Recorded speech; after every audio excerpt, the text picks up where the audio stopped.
Functions are the most basic building block of any functional program. We saw a little bit about functions last week, especially in the readings. Now we're going to take a deep dive into them. The most basic kind of function in OCaml is the anonymous function. Here is an anonymous function that takes in an argument x and returns x plus 1. That is, it increments its input. Now, you can see from the response that OCaml gave us here, it's telling us something about this function, but it's a little different than some of the output we've seen from UTOP before.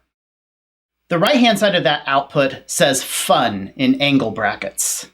The angle brackets there indicate that UTOP has an unprintable value. It's a value that UTOP simply can't tell us everything about. In this case, all it can do is tell us this is a function, but nothing more about what that function is. Not its source code, not how the programmer wrote it, anything like that. The reason for that is that by the time OCaml gets around to printing out this output, that function has been compiled and now exists as bits in memory and is no longer in its original form. So that's why it's become unprintable at that point. Now, moving to the left, you see the int arrow int. That's the type of the function. Int arrow int, of course, means that the function takes in an integer as input and gives back an integer as output. And you can see the dash moving even further to the left, meaning that it's anonymous. We saw all of these kinds of things happening last week. For example, when we entered 3110, that is an anonymous integer. We have not bound it to a name yet. Its type is int, and its value is 3110. So the difference here with the anonymous function is it's still anonymous, it still has a type, but we don't actually get to see what the value is. There will be other kinds of values in the future that we'll see UTOP print with those angle brackets, but functions are it for now. Now, I didn't have to write that function with those parentheses. I actually could have written it without those. Those were not mandatory there. But putting parentheses around anonymous functions is important when you want to be able to apply them so that OCaml parses the syntax correctly. So suppose we actually wanted to increase an integer. Maybe we wanted to increase 3110, for example. Now, the syntax you're used to from other languages is probably that when you want to call a function, you put the parameters to that function in parentheses. It's really a bit different in OCaml.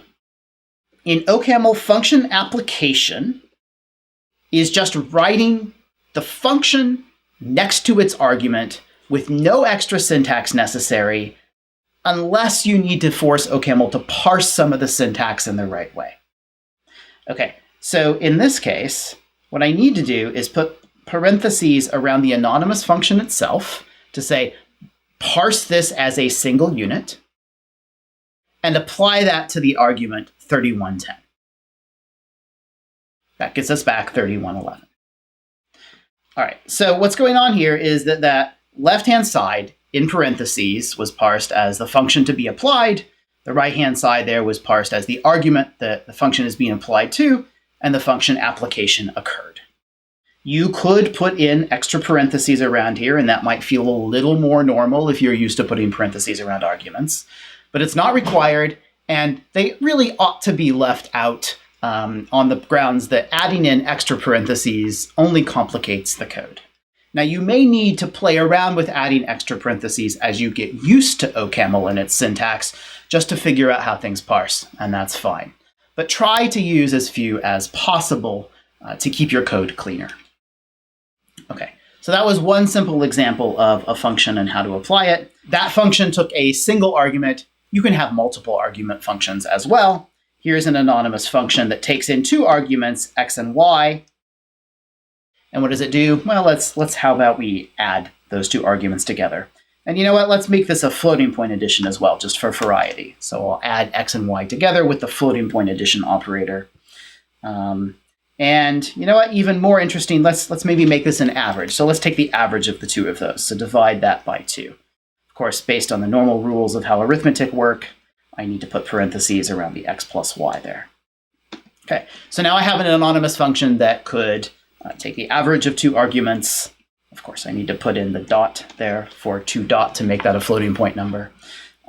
You can put in 2.0 as well, by the way, but you don't have to put in the .0 there. Okay, so now I have an average function, and I can apply that to two different arguments. Suppose I take the average of 2110 as a floating point number and 3110 as a floating point number. That gets me back 2610.5,